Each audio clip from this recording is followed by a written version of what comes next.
ನನ್ನ ಮೇಲೆ 100 ಕೇಸ್ ಹಾಕಲಿ ಎಂದು ಈಶ್ವರಪ್ಪ ಸವಾಲ್ ಹಾಕಿದರಲ್ಲ, ಆ ವಿಚಾರಕ್ಕೆ ಸಂಬಂಧಪಟ್ಟಂತೆ ಸಚಿವ ಪ್ರಿಯಾಂಕ್ ಖರ್ಗೆ ಪ್ರತಿಕ್ರಿಯೆ ಕೊಟ್ಟಿದ್ದಾರೆ. ಅವ್ರು ಯಾಕೆ ಅಷ್ಟು ಹೆದರ್ತಾ ಇದ್ದಾರೆ, ಸುಮ್ಮನೆ ಇದ್ರೆ ನಡೆಯುತ್ತಲ್ಲ ಅಂತ. ಯಾಕೆ ಅವ್ರಿಗೆ ಭಯ? ಹಾಗಾದ್ರೆ ನೋಟಿಸ್ ಕೊಟ್ಟಿದ್ದಕ್ಕೆ ಯಾಕೆ ಹೆದರ್ತಾ ಇದ್ದಾರೆ? ಸುಮ್ಮನೆ ಕೂತು ನಡೆಯುತ್ತಲ್ಲ. ಈಶ್ವರಪ್ಪ ಹೇಳಿಕೆಗೆ ಅವ್ರ ಪಕ್ಷದಲ್ಲೇ ಕೌಡೆ ಕಾಸಿನ ಕಿಮ್ಮತ್ತಿಲ್ಲ. ಯಾರು ಅವ್ರ ಪರವಾಗಿ ಮಾತಾಡ್ತಿದ್ದಾರೆ ಹೇಳಿ ನೋಡೋಣ. ನೀವ್ಯಾಕೆ ಅವ್ರ ಮಾತನ್ನ ಅಷ್ಟು ಗಂಭೀರವಾಗಿ ತೆಗೆದುಕೊಳ್ತೀರಾ? ಈಶ್ವರಪ್ಪನವ್ರ ಅಷ್ಟು ಮಹತ್ವ ಯಾಕೆ ಕೊಡ್ತೀರಾ ನೀವು? ಮೋದಿ ಗುಲಾಮರ ರೀತಿ ಮಾತನಾಡೋದನ್ನ ಮೊದಲು ನಿಲ್ಲಿಸಿ, ಮೋದಿ ಗುಲಾಮರ ಹಾಗೆ ಮಾತಾಡೋಕೆ ಹೋಗಬೇಡಿ ಅಂತ ಪ್ರಿಯಾಂಕ್ ಪ್ರಶ್ನೆ ಮಾಡಿದ್ದಾರೆ.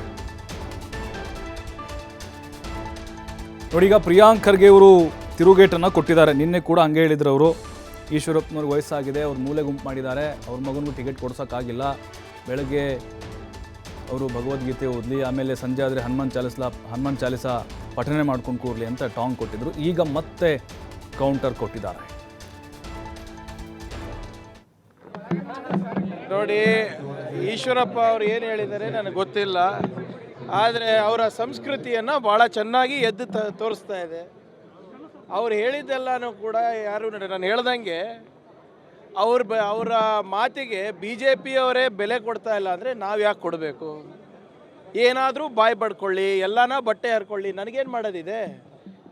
ಜನರು ನಮ್ಗೆ ಆಶೀರ್ವಾದ ಮಾಡಿದ್ದಾರೆ, ಜನರ ಸೇವೆ ಮಾಡಬೇಕಾಗಿದೆ ಅಷ್ಟೇ. ಇಷ್ಟೇ ರಾಜಾರೋಷವಾಗಿ ದಯವಿಟ್ಟು ಹೋಗಿ ಕೇಂದ್ರ ಸರ್ಕಾರದ ಹತ್ರ ಗುಡುಗಿರಿ. ಕರ್ನಾಟಕದವರಿಗೆ, ಕನ್ನಡಿಗರಿಗೆ ಅನ್ಯಾಯ ಆಗ್ತಾಯಿದೆ, ಅದ್ರ ಬಗ್ಗೆ ಮಾತನಾಡಿ. ನಾನು ಕೆಟ್ಟ ಹುಳನೋ ಒಳ್ಳೆ ಹುಳನೋ ತೊಗೊಂಡು ನಿಮ್ಗೇನು ಮಾಡೋದಿದೆ? ನಮ್ಮ ತಂದೆ ತಾಯಿ ತಾನೇ ಸಂಭಾಳಿಸ್ತಾ ಇರೋದು, ನಮಗೆ ಚಿತ್ತಾಪುರ ಜನರು ತಾನೇ ಆಶೀರ್ವಾದ ಮಾಡ್ತಾ ಇರೋದು.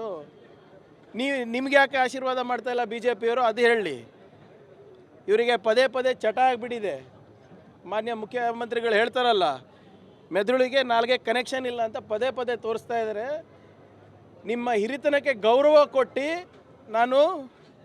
ನೀವು ಮಾತಾಡ್ತಾ ಇದ್ದೀನಿ. ಅಕಸ್ಮಾತ್ ನಿಮಗೆ ಬೇರೆ ಭಾಷೆನಲ್ಲೇ ಅರ್ಥ ಇದ್ದರೆ ಮರಿಬೇಡಿ, ನನ್ನ ಮೈನಲ್ಲೂ ಅಂಬೇಡ್ಕರ್ ಅವ್ರ ರಕ್ತ ಹರಿತಾ ಇದೆ. ಯಾರು ಈಗ ಅವ್ರು ಸರ್ಟಿಫಿಕೇಟ್ ಕೊಡಬೇಕೇನು? ದೇಶದ್ರೋಹಿ ಯಾರು? BJP ಸರ್ಟಿಫಿಕೇಟ್ ಕೊಡಬೇಕು. ದೇಶ ಪ್ರೇಮಿ ಯಾರು? BJP certificate. ಕಾಂಗ್ರೆಸ್ ಯಾರು? ಸರ್ಟಿಫಿಕೇಟ್ ಇವರೇ ಕೊಡಬೇಕಾ? ಮತ್ತು ಬೊಮ್ಮಾಯಿಯವ್ರ ಮೂಲ BJPಯವರ ಮಾಡಿದ್ರಲ್ಲಪ್ಪ, ನೀವು CM ಮಾಡಿದ್ರಲ್ಲ, ಅವಾಗೆಲ್ಲ ಹೋಗಿತ್ತು ನಿಮ್ಮ ಮೂಲ BJP? ಎಷ್ಟು ವರ್ಷ ಆಗಿದೆ? 25-30 ವರ್ಷ ಆಗಿತ್ತು ಬೊಮ್ಮಾಯಿಯವರು BJPಗೆ ಸೇರ್ಪಡೆ ಆಗಿ. ಮತ್ತು ನಿಮ್ದೆಲ್ಲಿದೆ ಮೂಲ? BJPನೇ ಇಲ್ಲಲ್ಲ. ಎಲ್ಲರೂ ಬಂದು ನಿಮ್ಮ ಪಕ್ಷನೇ ಹಾಳು ಮಾಡಿಬಿಟ್ರಲ್ರಿ 17-18 ಜನ. ಅದಕ್ಕೆ ಇವತ್ತು BJP ಆಪೋಸಿಷನ್ನಲ್ಲೇ ಕೂತ್ಕೊಳ್ಳಿಕ್ಕೆ ಪ್ರಮುಖ ಕಾರಣ ನಿಮ್ಮ ಬಾಯಿ ಚಪ್ಪಳ. ಅದನ್ನು ಕೂಡ ನೆನ್ಪಿಟ್ಕೊಳ್ಳಿ.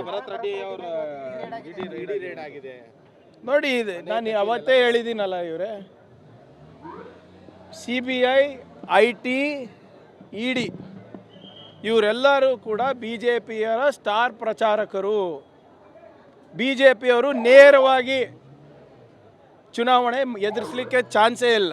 ಇಡೀ ದೇಶದಲ್ಲಿ ನೋಡಿ, 99% ದಾಳಿಗಳು ನಡೆದಿರೋದು ವಿರೋಧ ಪಕ್ಷದ ಮೇಲೆ. ಇನ್ನೂ ಯಾವ ಕೇಸು ಸಾಬೀತು ಆಗಿಲ್ಲ. ಇನ್ನೂ DK ಶಿವಕುಮಾರ್ ಅವ್ರ ಕೇಸ್ ಇರ್ಬೋದು, ಬೇರೆ ಕೇಸ್ಗಳಿರ್ಬೋದು, ಯಾವ್ದು ಸಾಬೀತಾಗಿದೆ ಹೇಳಿ ಇಲ್ಲಿವರೆಗೂ? 10 ವರ್ಷ ಆಯಿತು ಸರ್, 10 ವರ್ಷ ಆಯಿತು. ಇದು ಮುಂದೆನೂ ನಡೆಯುತ್ತೆ, ಆಶ್ಚರ್ಯ ಏನೂ ಇಲ್ಲ. IT, ED ದಾಳಿಗಳಿಗೆ ಯಾರು ನಾವು ಬಗ್ಗವರಲ್ಲ. ನಾವು ಹಿಂದೆನೂ ಬಗ್ಗಿಲ್ಲ.